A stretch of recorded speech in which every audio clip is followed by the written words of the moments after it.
دونالد ترامپ هنگام ادای سوگند به حیث رئیس جمهوری 45 امریکا به جان اعلان کرد با دیدگاه نو سیاست خارجیش را پیش میبرد. از امروز به بعد امریکا در مد اول خواهد بود. دونالد ترامپ زود از قول به عمل گذشت.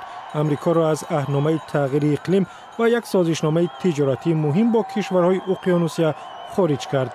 اما در اولین ملاقات با ولادیمیر پوتین رئیس جمهوری روسیه در نشست کشورهای گروه 20 در هامبورگ لحنی آشتی‌جویانه داشت.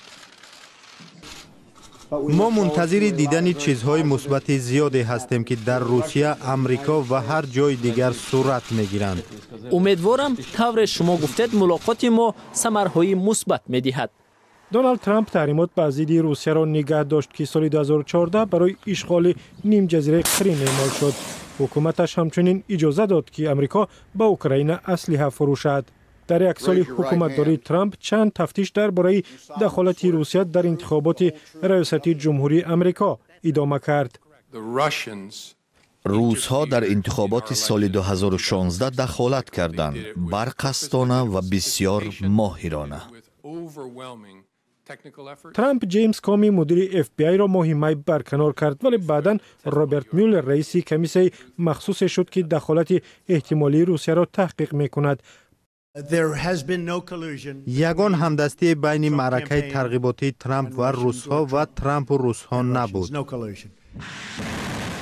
یک چالش دیگری سیاست خارجی کره شمالی شد. بعد سلسله آزمایش‌های موشکی و قوی‌ترین ابزار اتمی تنش‌ها اوج گرفتند. بین دونالد ترامپ و کیم یونگ اون رهبر کره شمالی جنجال لفظی برخاست.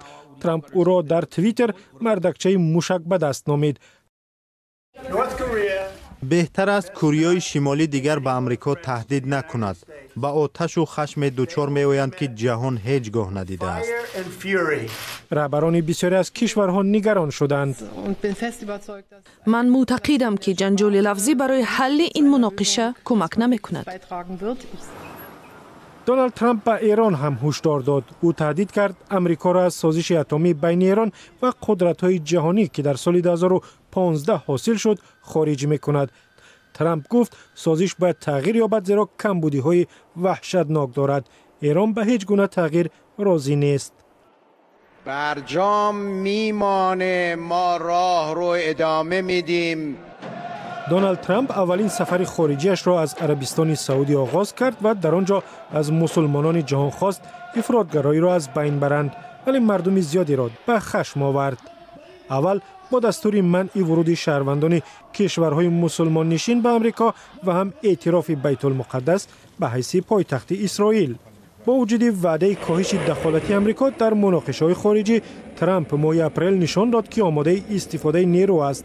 بعد یک حمله ظاهراً کیمیایی در سوریه، او امر داد یک پایگاه سوریه را موشک باران کنند و روسیه را برای حمایتش از رئیس جمهور بشار اسد تنقید کرد.